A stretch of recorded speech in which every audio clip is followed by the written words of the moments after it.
Number 5.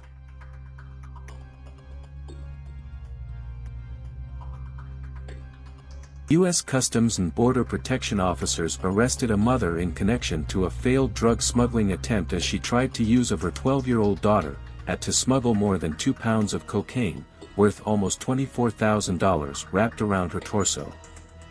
The woman and her 3 minor children crossed into the United States from Mexico driving a Nissan hatchback at the San Luis Obispo port of entry when she was selected for a secondary inspection.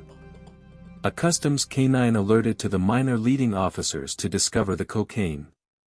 Customs officers seized the vehicle as well as the drugs and referred the mother for federal prosecution. A Jamaican citizen belonging to a Fly Jamaica Airways aircrew was arrested as he attempted to smuggle about 9 pounds or 3.9 kilograms of cocaine worth approximately $160,000 taped to his legs through the John F. Kennedy International Airport in New York City. The crew member was charged and convicted for importing and possessing more than 500 grams of cocaine in federal court for drug trafficking and was sentenced to time served amounting to 14 months of imprisonment. This demonstrates smugglers are unable to get a leg up on customs inspectors.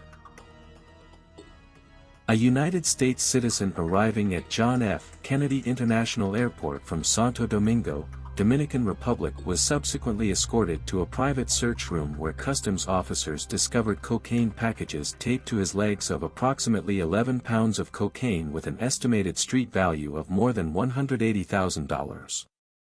The traveler was arrested, prosecuted and sentenced to 6 months of imprisonment for the unlawful importation of cocaine in the Eastern District of New York.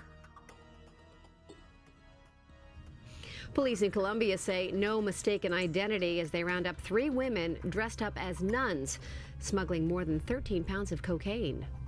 Police said they became suspicious and began to think the nuns were up to something that was not of a spiritual nature. Women arrived on the island from a flight from Bogota, and when they were searched, they appeared to be nervous. Also, they said their clothes didn't look right. Police then found 4 pounds of cocaine strapped to the legs of each woman. All 3 of them were arrested Saturday and charged with drug trafficking.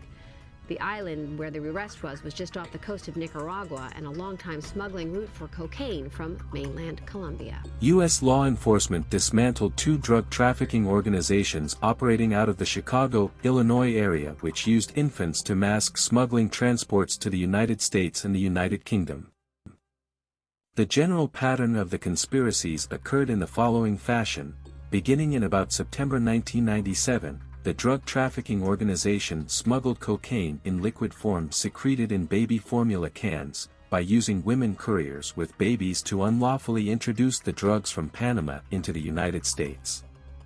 Generally, some of the organizers, either from Chicago or New York, would recruit a woman courier or 2, often after having spoken with one of the foreign drug suppliers in Panama about the upcoming trip.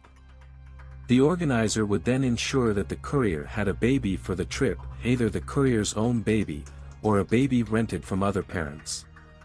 The organizers would supply the plane tickets for the trip and the couriers would fly to Panama with the babies. Often, at least one of the organizers would meet the couriers in Panama.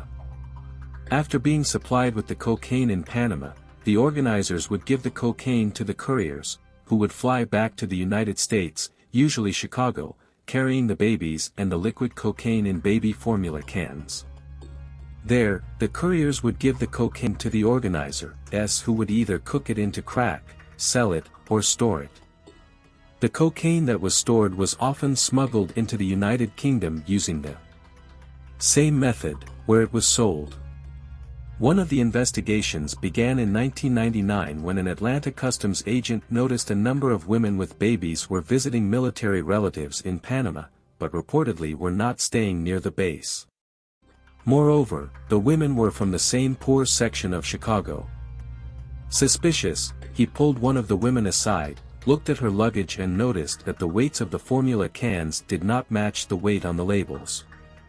Subsequently, an X-ray revealed the cans had cocaine pellets and heroin, with another similar contemporary arrest in London, involving formula cans. Authorities discovered, that the parents of the baby who was stopped in London were HIV-positive drug addicts, and a woman who lived in their neighborhood had asked to be their baby's godmother, promising free milk and clothes for the child. The parents said they gave in to the tempting offer and admitted renting their babies to be used as a decoy for drug smugglers, in exchange for money and drugs. The head of the drug traffickers, Van Burn Flowers, was ultimately sentenced to 9 years of imprisonment.